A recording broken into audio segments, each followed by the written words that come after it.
Cyberpunk. It may or may not be a dead genre, depending on who you ask. It's also incidentally the name of a classic game from Talsorian, meant to scratch a similar itch to the one that Shadowrun does, without all the magic and giant dice pools. And today, we will be talking about the second edition of the game, Cyberpunk 2020.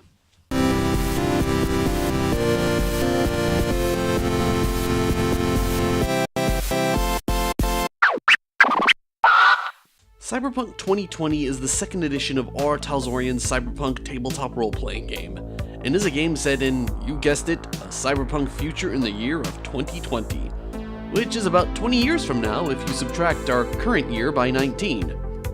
If you're somehow unfamiliar with the cyberpunk genre, it's best described by the phrase, high-tech, low-life, meaning that technology has rapidly advanced, but this did not necessarily improve humanity's collective quality of life. It's a genre that takes a much grimmer look at the future, kind of like a snapback against the very utopian themes of the earlier sci-fi Star Trek. The work of fiction that solidified cyberpunk is the book Neuromancer by William Gibson. But if you're a piece of weeaboo garbage like me, the manga Akira is more likely to be your speed. But back to our feature presentation. The game Cyberpunk 2020 was first released in the year 1990, 3 years after the release of Mekton 2, with a rulebook about twice as big, weighing in at about 250 pages. Cyberpunk still uses the interlock rule system that was introduced by Mekton 2, or something similar to it at least. Interlock refers to a simple system of adding 1d10 to a relevant skill and attribute and trying to reach above a target number. Most often, this number is 10 if it's a simple task, 15 for something that at least requires training, 20 if it's difficult even if you are trained, and 30 if it's almost impossible. The Cyberpunk series also introduced a new, more lethal combat system called Friday Night Firefight, whose hallmark is being somewhat more realistic, with the ever-present possibility of one-hit kills no matter what. We'll go into more detail about that later. It's also around this time, though, that Talsorian started moving away from Interlock being a way of combining different splat books, and more just a shorthand of their rule systems. Meaning, at this point, you can't really mix the rules from Cyberpunk and Mekton after the second editions, even though the dice systems remain fairly similar. Cyberpunk 2020, though, does include life paths for devising a character's background, one of my favorite things that they included in the Mekton series. So, with that in mind, let's dive right into character creation. Character creation is relatively simple, and it comes with a variety of options for various tastes of various kinds of GMs. There's rolling 9d10 and distributing that many points among your stats, the traditional method of rolling 1d10 straight down the line for each stat, and finally giving a flat amount of points to divide. The 9 stats in question are Intelligence, which refers to problem solving, noticing things, and remembering other things. Reflexes, which is your hand-eye coordination and dexterity. Cool, which is your ability to withstand stress and fear. Technical ability, which is using, understanding, and repairing technology. Luck, which is the most important stat in this and any other game. Attractiveness, which is how pleasing your character is to look at. Movement, which is your ability to move. Empathy, your ability to relate with other humans. And body, their physical hardiness. Some important things to note about these stats. Luck can be used as a temporary bonus on an important roll. Before you roll, you can spend 1 or a few points of luck to raise the end result by 1. Luck spent this way is regained at the start of the next session. Body is used for several things. It determines your death save, the number you need to roll under to avoid dying, and how much damage you negate whenever you're attacked. Empathy comes with a derived stat called Humanity, which is equal to 10 times your empathy. Adding cybernetics takes away from your humanity, and every full 10 points of humanity you lose 1 point of empathy as well. If a character's empathy and humanity slips down to 0, they become affected by what's known as the cyberpsychosis, where replacing parts of their body with mechanical and computer parts completely destroys their psyche. When this happens to your character, you turn in your character sheet to the GM, and they are no longer your character. After you have all your stats, you then pick your character's role. There's a total of 10 roles, each with 9 career skills that may overlap with other roles, and one special unique skill that only they get. As an example, fixers, cops, and solos may have handguns as a career skill, but only the fixer gets street deal, only the solo gets combat sense, and only the cop gets authority. Those are each skills unique to their role.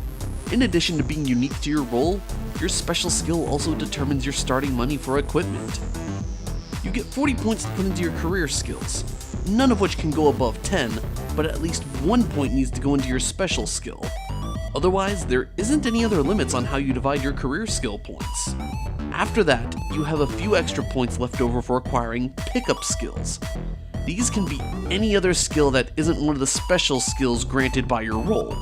The amount you get is equal to your reflexes plus your intelligence. Once you have your skills, you then use the life path to determine what has happened to your character thus far. Life path is a series of charts and tables you roll on to determine things such as your character's family life and other notable events that have happened to them. For each year past age 16 your character is, in addition to giving an explanation for a character's motivations, it also sometimes affects a character's stats and skills, for good or ill, in sort of a risk versus reward scenario. After all that is said and done, the final step is acquiring equipment with whatever money your character has left over, and you're ready to go. Cyberpunk introduced a combat system that became known as Friday Night Firefight, designed to be relatively quick and entertaining while still keeping somewhat grounded in reality. The basics include that the amount of damage you can take never really increases, and the only way to prevent damage is to use cover or wear armor. Ranged attack rolls are rolls against the target difficulty number, depending on the range of the weapon you're using and how far off your target is. And just to give the game a touch more realism, a lot of ranged weapons have their own specific rules, such as how shotguns do more damage at close range but can cover a wider area the further away you are from your targets.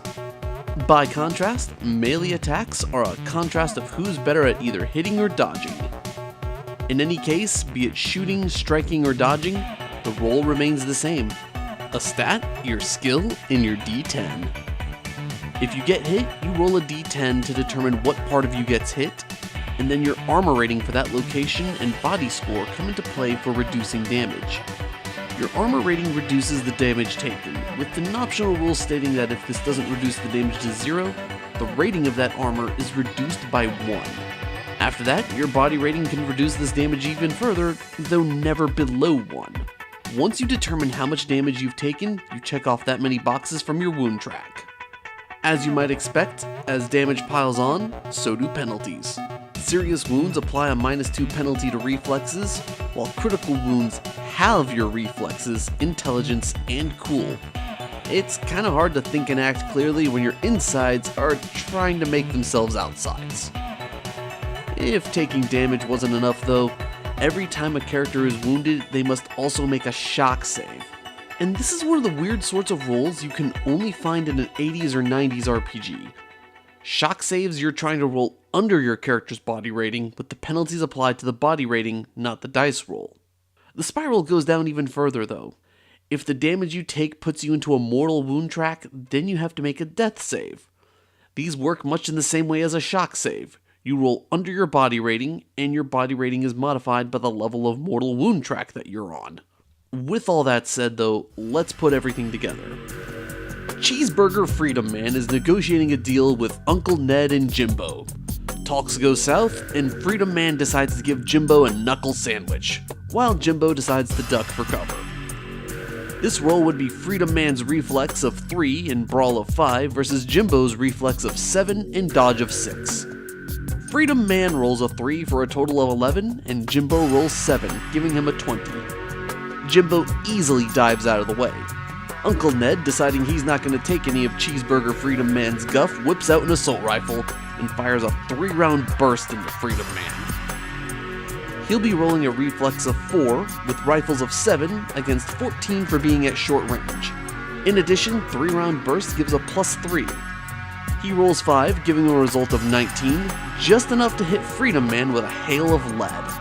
One of the rules with 3-round burst is that you roll 1d6 divided by 2 to determine how many of the bullets hit. and each bullet does the weapon's full damage. Let's say all 3 of Uncle Ned's bullets hit Cheeseburger Freedom Man. This means that he has a total of 15d6 coming his way, which would average to about 45 damage. Meaning even with the best possible armor, the Metal Gear rated at 25, Freedom Man is going to take about 20 damage. Even with a very strong body type, which reduces damage taken by 4, Freedom Man would still take 16 damage, which is enough to put him into the Mortal Zero region of the wound track. If he doesn't pass out after a shock check from this, he's likely going to bleed out or get further perforated by Uncle Ned. Now, armor isn't the only way to stop gunshots though. In fact, the best way to avoid them is to not get shot in the first place. If you can't avoid situations where guns are going to get drawn, which, let's be real, Cyberpunk is a dystopian future, you should at least know your surroundings. Particularly, what things you can hide behind that'll soak up the bullets for you. And for GMs, this means if you want to give your players a fighting chance, give them things to hide behind. No featureless, perfectly square rooms with nothing in them. Even if you're outnumbered, with enough things to dive for cover behind, you might be able to flee to safety so that you can live to fight another day. Netrunning is where Cyberpunk 2020 goes completely bonkers though. As was the problem with early editions of Shadowrun, in Cyberpunk 2020, navigating cyberspace turns into a completely different game that only certain characters are able to participate in. And it's not like netrunning is insignificant either. This chapter is the longest one in the book, weighing in at 47 pages. By contrast, Friday Night Firefight, the combat chapter, is only 17 pages long, and the entire rulebook is 250. The long and short is that netrunning is about 1/5 of the book. Removing this chapter would take away a lot from the game. But I digress. Netrunning turns into a game of navigating a dungeon, most likely by yourself, assuming none of the other player characters are picking the netrunner role. For those reasons, I'm going to be forgoing a lot of the mechanics in this section. This section of the book also dates Cyberpunk 2020. It was accurate for what the internet was like back in the 80s and 90s. For the real-world internet at the time, you'd connect to the internet using a phone line and modem, connecting to one server and from there connecting to another, usually by dialing into them if you have the number for their modem. And the phone line you would use could be your home phone, your workplace, and for a while, even payphones could be used to connect to the internet. And in Cyberpunk 2020, you find some sort of phone to connect to the internet, be it your household line, a cell phone, a public payphone, or even breaking into a corporate office building and using their line. From there, you bounce around from various different nodes until you reach your destination computer network and begin exploring the computer system, snooping around for whatever it is you're looking for. Which, 90s internet and computer systems are a lot different from their contemporary counterparts, since they primarily relied on text-based interfaces. Meaning if you wanted to see what files were available on an unfamiliar system, you had to put in a command for that, and then it would list all the folders and files available. Then you'd put in another command to either access a file or move to another folder. And you would basically continue this process until you're familiar with the file system of that computer system, constantly checking and exploring every step of the way. So, in a weird roundabout way, treating the internet as a dungeon crawl is an oddly appropriate design choice. Especially since it keeps that same sort of dungeon crawl gameplay that was so popular in games in the 90s. Much of the roles done when connecting to the internet in Cyberpunk 2020 still rely on contested rolls of D10, with various modifiers, or sometimes with just a single die and consulting some charts. You could probably eschew a lot of the rules in this section, since we're only a year away from the year this game is set in, and frankly, the internet is nothing like what it was 30 years ago. From a setting standpoint, it has a few things that date it. For starters, the basic infrastructure surrounding the internet is different. It's no longer the domain of people in academia, business, or early adopters with a lot of disposable income. Almost anybody with a cell phone at this point has access to the internet. For every 2 of you that are going to be watching this on a computer, there'll be at least 1 of you that opens it up on a smartphone. And to that end, things are shifting towards the internet being where the people get their information and their culture, not necessarily from newscasters and rock stars on TV. Anachronisms like that aside though, Cyberpunk 2020 holds up mechanically for the most part. Combat can quickly end with characters dying, since even with common, readily available weapons, you need the best armor in the world and maybe you'll live for a few moments after getting shot. Though on the other hand, that's not too far from the real world. Gunshots can be deadly, though anybody toting around an assault rifle in the city limits is going to have police eyeballing them, if not stopping them and taking action. And while there's some really effective body armor both in the real world and in Cyberpunk 2020, the best way to prevent a gunshot wound is simply not to get shot, be it by taking cover or avoiding the need for guns in the first place.